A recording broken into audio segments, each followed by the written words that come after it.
Olá, meus amigos, eu sou o professor Marcelo Pichori da Silveira, esse aqui é o canal Resenha Forense e eu começo então aqui a gravação do quarto encontro do nosso grupo de estudos em Direito Tributário. É a quarta aula então, continuando os tributos em espécie, e o assunto mais específico de hoje são as contribuições de melhoria. Vamos direto para o caderno, PDF aqui embaixo como sempre, e tem introdução, como eu já avisei, né? Já estudamos os impostos e as taxas. Agora chega o momento de estudarmos as contribuições de melhoria, que são uma categoria autônoma de tributo. Tá? Não se confunde com a taxa, não se confunde com o imposto, mas configura tributo, se encaixa naquele conceito do artigo 3º do Código Tributário Nacional também. De antemão, eu gostaria de salientar aqui que a contribuição de melhoria pode guardar alguma afinidade com a taxa, mas com ela não se confunde. Neste sentido, eu relacionei aqui uma lição escrita por Rui Barbosa Nogueira na revista da Faculdade de Direito da USP.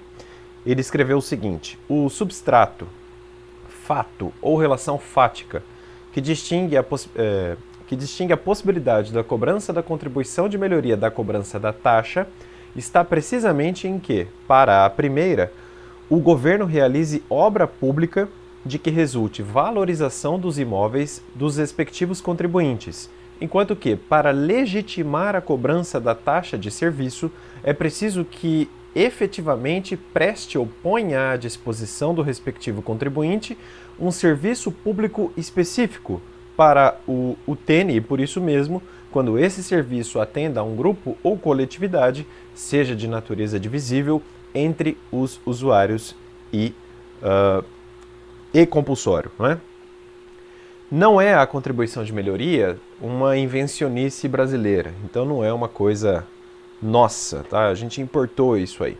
Citando Edgar Neves da Silva, Eduardo Sabag salienta o seguinte: há outras denominações colhidas do direito comparado. Na Inglaterra, deixa eu dar um zoom aqui para ler melhor, temos a Betterment Tax. Na França, não sei falar francês, seria Contribution sur les plus-values. Na Itália, Contributi de Melhoria. Na Espanha, Contribuição de Mejoras, acho que fala assim. E na Alemanha, Erschließungsbeitrag e Straßenanliegerbeitrag. Meu alemão está enferrujado, mas é mais ou menos assim que se lê. Então, são contribuições de melhoria adotadas num e no outro país, e elas seguem modelos distintos. Já já eu vou mostrar, por exemplo, como se apura a base de cálculo aqui no Brasil. E aí há uma lição doutrinária segundo a qual o Brasil teria importado o modelo colombiano e peruano, se afastando assim de modelos mais puros como o da Alemanha. A gente vai falar disso daqui a pouco. O item 2 do caderno da aula de hoje: a contribuição de melhoria na Constituição da República. Nos termos do artigo 145 da Constituição da República, os entes federados poderão instituir os seguintes tributos, e aí a gente salta direto para o inciso 3º, contribuição de melhoria, pode grifar, decorrente de obras públicas. A competência tributária da contribuição de melhoria é comum. A entidade política que cobrar a contribuição de melhoria obrigatoriamente tem que ser aquela que realizou a obra. É a ideia de competência anexa, parecida com aquilo que a gente viu nas taxas, né? Vale anotar aqui nas aulas que, apesar de o texto constitucional dizer simplesmente que a contribuição de melhoria será devida em decorrência de obra pública, em verdade, é obrigação decorrente de valorização de bem imóvel em decorrência de obra pública, como bem salienta Roberval Rocha. Item 3 do caderno da aula de hoje: fato gerador da contribuição de melhoria. O fato gerador da contribuição de melhoria é a valorização imobiliária decorrente de obra pública, atividade estatal. As contribuições de melhoria são tributos vinculados, como avisa Hugo de Brito Machado, pois pressupõem atividade estatal, obra pública. Mas não basta a obra, dela deve decorrer valorização do imóvel. E aí diz o Roberval Rocha o seguinte: se a valorização decorreu por motivo alheio à obra, não cabe a cobrança de contribuição de melhoria. Note você que me assiste que a contribuição de melhoria não ou melhor, note você que me assiste que a contribuição de melhoria é decorrente de obra pública e não para a realização de obra pública, sendo ilegítima a sua cobrança com o intuito de obter recursos a serem utilizados em obras futuras, uma vez que a valorização só pode ser aferida após a conclusão da obra. Excepcionalmente, porém, o tributo poderá ser cobrado em face de realização de parte da obra, desde que a parcela realizada tenha inequivocamente resultado em valorização dos imóveis localizados na área de influência, como escreve o professor Ricardo Alexandre. Não existe, a doutrina coloca isso de um jeito até jocoso, né? Não existe contribuição de pioria, né, de piora. Se é contribuição de melhoria, escreve Vittorio Cassoni, será ela devida desde que a obra pública cause efetiva melhoria, isto é, valorização do imóvel beneficiado pela obra pública, pois não se coadunaria com a lógica nem com a disposição constitucional se, apesar da obra pública, não houver melhoria do imóvel que se pretende tributar, que está associada ao sentido de valorização. Assim, na ausência de melhoria, no sentido valorativo, por ser exação tributária, cobrar corresponderia a infringir, cobrar uma contribuição de pioria, digamos assim, corresponderia a infringir o princípio da capacidade contributiva e da isonomia, como escreve ainda Vittorio Cassoni. Havendo desvalorização do imóvel, não é possível exigir a contribuição.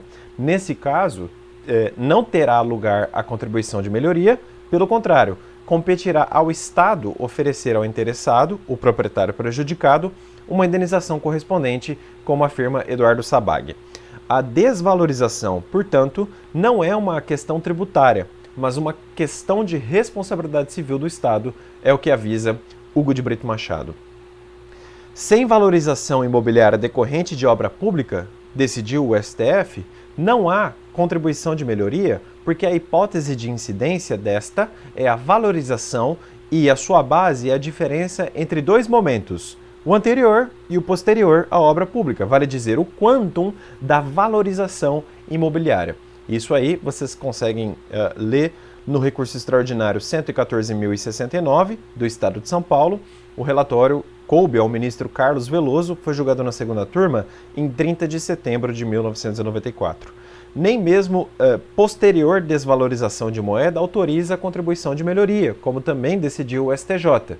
Se não houver aumento do valor do imóvel, não pode o poder público cobrar-lhe a mais-valia. Isso aí está no recurso especial 200.283 do Estado de São Paulo, com relatório do ministro Garcia Vieira, foi julgado na primeira turma em 4 de maio de 1999. Note bem, você que me assiste, a colocação de asfalto numa rua que jamais teve asfalto é considerado obra e pode ensejar a contribuição de melhoria. No entanto, a operação que o pessoal chama de tapa-buraco, né? Operação tapa-buraco. Nesse caso, nós temos mero serviço de manutenção e aí não é possível a cobrança da contribuição de melhoria para esse tipo de obra, digamos assim.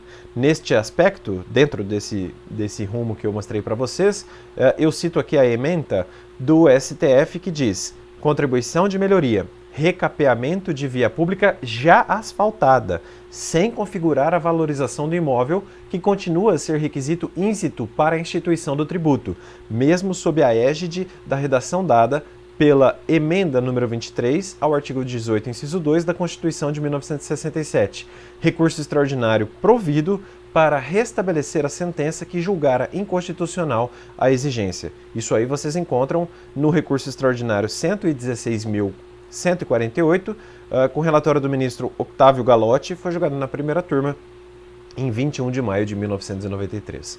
Item 4 do caderno da aula de hoje, limites da cobrança de contribuição de melhoria. Os limites de cobrança de contribuição de melhoria estão no artigo 81 do Código Tributário Nacional. A sua leitura nos permite bifurcar esses limites em duas grandes frentes. A primeira eu chamo aqui de limite global e a segunda de limite individual.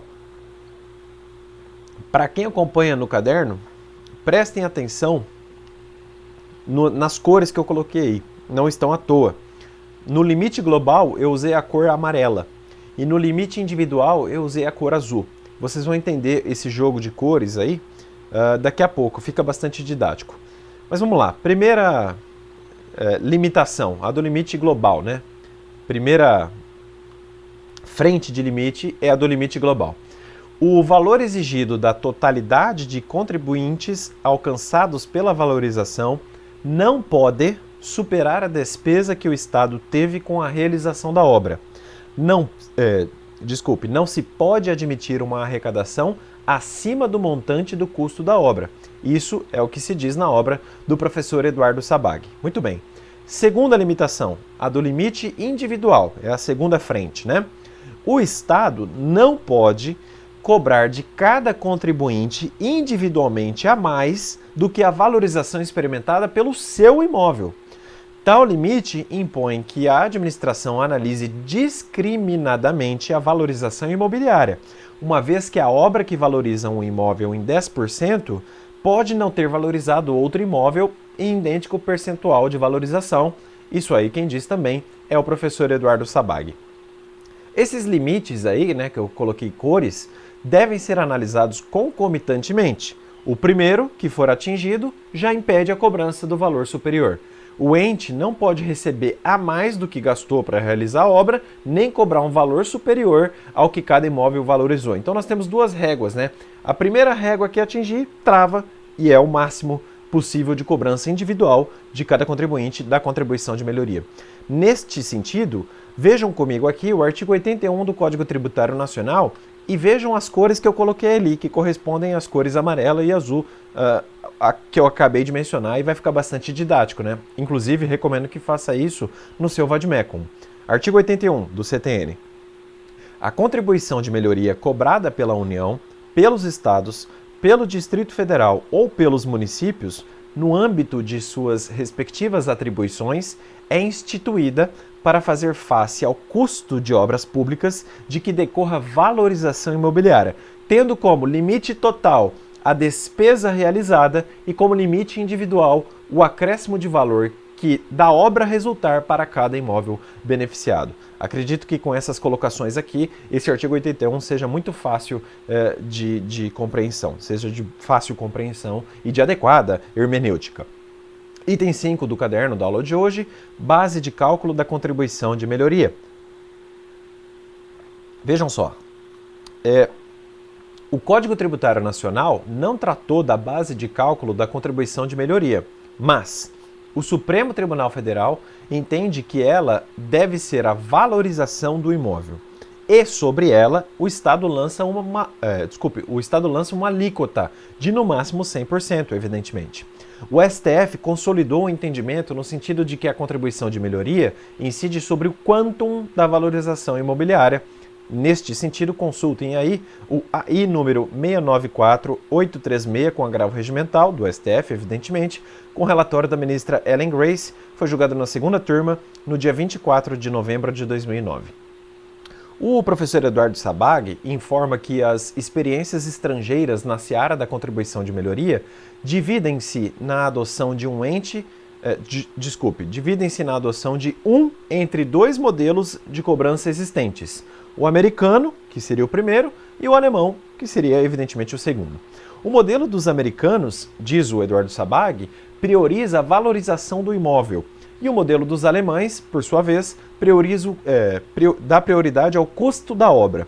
A diferença entre um e outro, né, os modelos americano e alemão, é muito didaticamente exposta também pelo Sabag. Ele escreve assim, letra A, no modelo americano, aí ele dá um exemplo, né?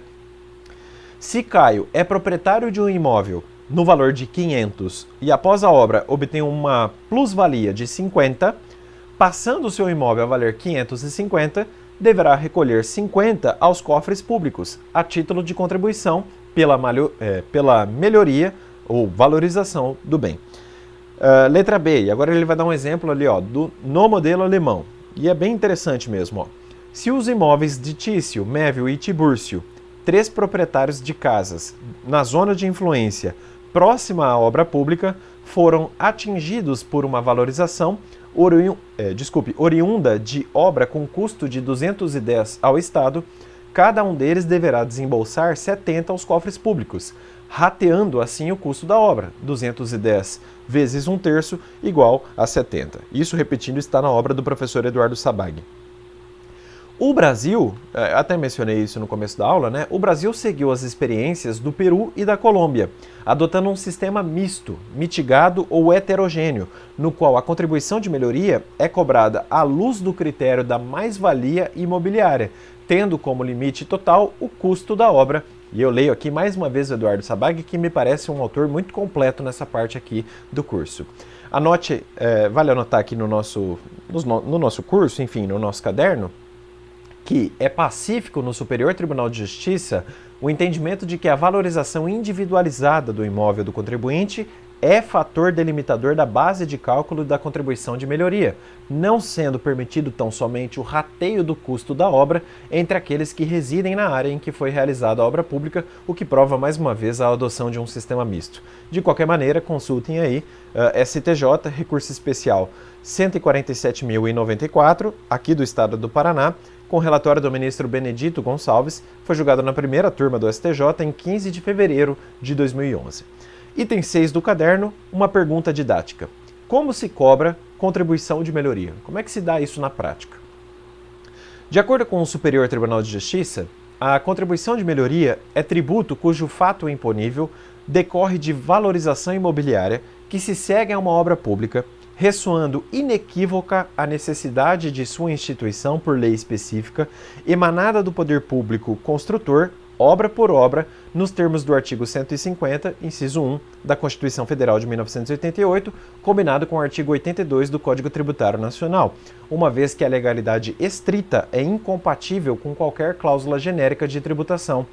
Consultem aí STJ, recurso especial 927.846 do Estado do Rio Grande do Sul, com relatório do ministro Luiz Fux, na época ele era do STJ, primeira turma, julgado em 3 de agosto de 2010. É dizer, né, não pode o administrador lançar oficiosamente a contribuição de melhoria. Eu diria que a contribuição de melhoria tem um lançamento mais complexo de todos. Na verdade, e a gente vai estudar o lançamento depois, tá? Mas na verdade, explica Hugo de Brito Machado que o lançamento em si é feito de ofício, mas tal ato jurídico só é possível depois de executada a obra. O processo que visa a cobrança da contribuição de melhoria, volta a avisar Eduardo Sabag, é ato jurídico complexo, que compreende uma série de atos preparatórios e declaratórios. É um procedimento bem grande, por sinal, previstos em lei, os atos previstos em lei, cuja preterição pode determinar a anulação do lançamento. O que deve ser feito para cobrar, para lançar a contribuição de melhoria, consta do artigo 82 do Código Tributário Nacional. O ente tributante deve publicar uma lei específica, é o primeiro ato. Essa lei específica conterá alguns requisitos mínimos, que são os seguintes. Letra A, um edital contendo memorial descritivo do projeto, orçamento do custo da obra, determinação da parcela do custo da obra a ser financiada pela contribuição, delimitação da zona beneficiada e determinação do fator de absorção do benefício da valorização para toda a zona ou para cada uma das áreas diferenciadas. Isso aí eu retiro das alíneas A a E do inciso 1, então eu resumi tudo no texto, não é? Vale lembrar aqui que no edital legal também deverá ser fixado um prazo, que não pode ser menor do que 30 dias. Então, no mínimo 30 dias de prazo, para quê, Marcelo? Para possibilitar a impugnação pelos interessados. Isso vocês encontram no inciso 2. Com uma regulamentação de um processo administrativo de instrução e julgamento das impugnações sem prejuízo de apreciação judicial. Isso está no inciso 3º. Eu coloquei aqui letra A, né, e acabei não colocando as demais letras. Então eu vou apagar a letra A e vai ficar direto no texto, não prejudica o entendimento de ninguém. Voltando então, o edital é fundamental para a cobrança de contribuição de melhoria, não para a execução em si da obra. Como assim, Marcelo? Eu encontrei uma ementa do STF, antiguinha até, falando disso, ó. Contribuição de melhoria, sentença antecipada, veto regimental, e aí se citava ali o artigo 325, inciso 8º do Regimento Interno do STF. Ofensa ao artigo 18, inciso 2 da Constituição Federal. aqui não se falava da Constituição de 88, evidentemente. Divergência jurisprudencial quanto à aplicação do artigo 5º do Decreto-Lei número 195 de 1967. Prevalência da tese de que, presta atenção agora, ó, a publicação prévia do edital previsto no mencionado dispositivo é necessária para a cobrança da contribuição de melhoria e não para a realização da obra. Então, uma coisa, o edital serve para uma coisa e não para outra. Eu sei que parece tolo falar assim, mas essa é a conclusão óbvia. Recurso extraordinário conhecido e provido, para quem quiser estudar, é STF, recurso extraordinário 98.408 aqui do estado do Paraná. Relatório do ministro Soares Munoz, primeira turma, julgado em 19 de abril de 1983. Certo? O parágrafo 1º do artigo 82 do Código Tributário Nacional aduz que a contribuição relativa a cada imóvel será determinada pelo rateio da parcela do custo da obra, pelos imóveis situados na zona beneficiada em função dos respectivos fatores individuais de valorização. E aí o parágrafo 2º diz que, por ocasião do respectivo lançamento, cada contribuinte deverá ser notificado do montante da contribuição, da forma e dos prazos de seu pagamento e dos elementos que integram o respectivo cálculo. Eu vou tentar deixar tudo mais didático com a inspiração de um modelo analítico proposto pelo Roberval Rocha, né? Requisitos para a cobrança da contribuição de melhoria. E aí ele propõe uma tabela com 3 colunas e fica bem didático, ó. Na primeira coluna, nós temos o seguinte: publicar previamente. O que tem que ser publicado previamente? Primeiro, o memorial descritivo do projeto. Segundo, orçamento do custo da obra. Terceiro, a parcela do custo da obra a ser financiada. E 4, o fator de absorção da valorização. Certamente essa é a parte mais complexa, mostrar o fator de absorção. Por que o imóvel na zona tal tem mais valorização do que um imóvel vizinho ou de um terreno anterior e assim por diante. Segunda coluna, fixar prazo não inferior a 30 dias para a impugnação de qualquer dos elementos. Terceira coluna, regulamentar o processo de impugnação sem prejuízo de sua apreciação judicial. Muito simples, né? Fica mais fácil assim. Vejam, o Decreto-Lei número 195 de 1967, que estabeleceu normas gerais no caso de instituição do tributo, de acordo com Leandro Paulsen, esse Decreto-Lei 195 de 1967 tem, como o CTN, status de lei complementar, então ele foi recepcionado pela Constituição de 1988 com força de lei complementar, mas enfim, esse Decreto-Lei de 1967, que tem número 195, ele prevê que será devida a contribuição de melhoria no caso de valorização de imóveis de propriedade privada em virtude de qualquer das seguintes obras públicas. E mais uma vez, eu me valho do roteiro analítico do Roberval Rocha, que deixa isso de maneira mais agradável, de leitura mais agradável numa tabela, tá? Olha só, na verdade, aqui nem chega a ser uma tabela, é um quadro, 100 colunas, né? Uma coluna só, na verdade. Obras públicas que ensejam a cobrança de contribuição de melhoria. Artigo 2º do Decreto-Lei 195 de 1967. E aí tem vários tópicos. Vejamos.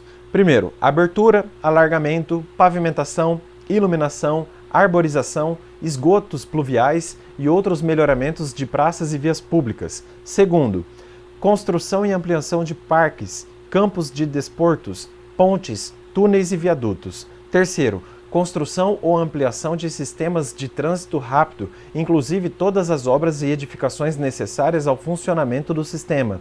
Quarto, serviços e obras de abastecimento de água potável, esgotos, instalações de redes elétricas, telefônicas, transportes e comunicações em geral ou de suprimento de gás, funiculares, ascensores e instalações de comodidade pública.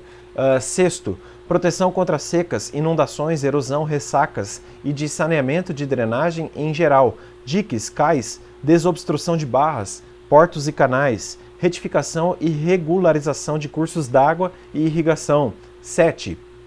Construção de estradas de ferro e construção, pavimentação e melhoramento de estradas de rodagem.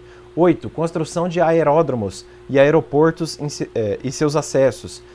décimo, eu acho, ó, aterros e realizações de embelezamento em geral, inclusive desapropriações em desenvolvimento de plano de aspecto paisagístico. Então vejam que a lista é até bastante ampla, entra muita coisa aqui, não é?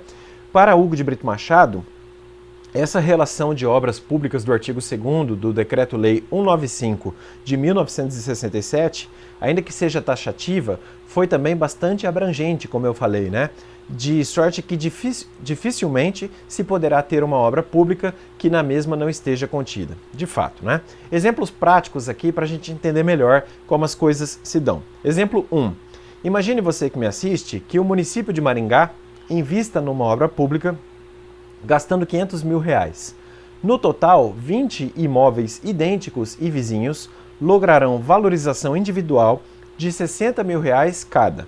Se Maringá cobrar contribuição de melhoria dos proprietários respectivos, terá de se atentar ao gasto total e efetivo que teve, ou seja, R$500 mil, o qual será rateado entre os 20 imóveis. Ora, isso aí resulta em R$25 mil.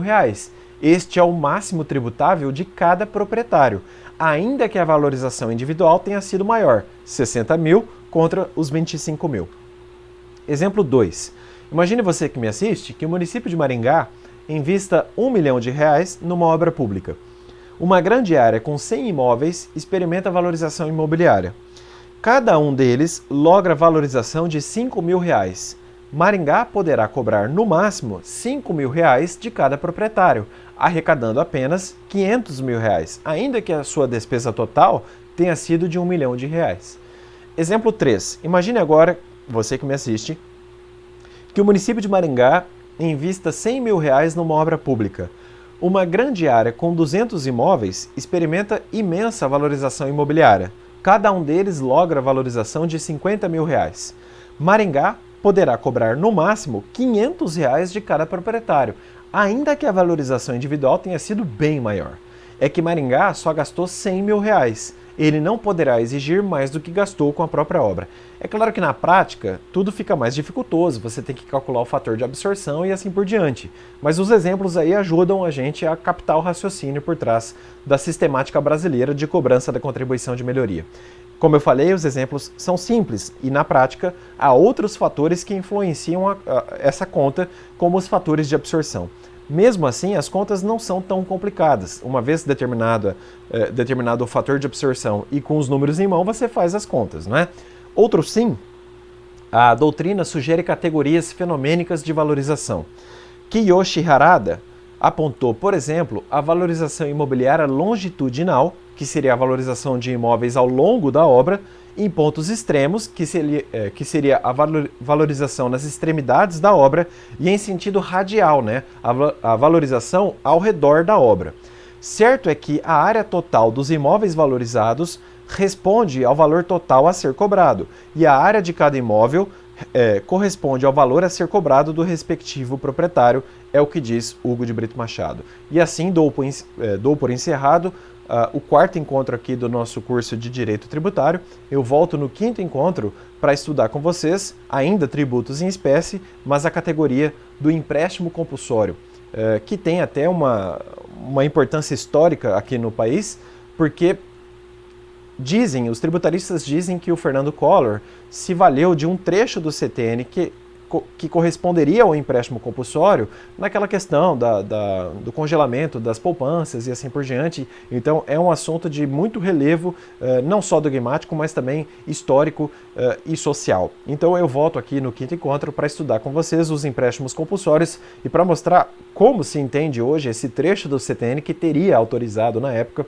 o Fernando Collor de proceder com uma prática tão odiosa naquela época. Então a gente volta daqui a pouco no quinto encontro para tratar desse interessante assunto. Até mais, pessoal. Tchau!